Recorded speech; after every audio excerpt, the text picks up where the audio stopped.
I am the Tofu Golem. Please enjoy the video. You start by verifying the FC26 is updated and connected.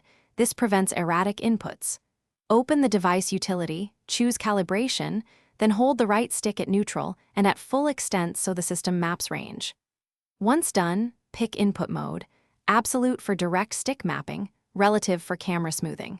Make sure dead zone is small but non-zero to avoid drift. These actions give a predictable baseline, so every subsequent tune behaves consistently.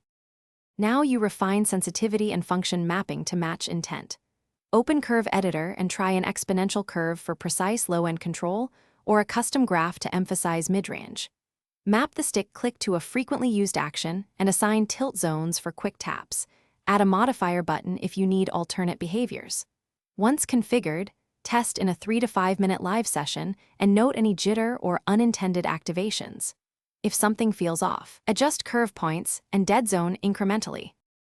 Finish by saving tuned profiles and assigning a profile swap shortcut so you can change setups on the fly. Back up the configuration to cloud or a local file and note firmware and profile versions for reproducibility. Once everything is saved, validate in multiple games to confirm behavior carries across titles. If you experience drift or sudden jumps, recalibrate the stick and increase the dead zone by small increments. That single quick fix resolves most persistent drift issues. Thanks for watching. Consider subscribing if we helped you today.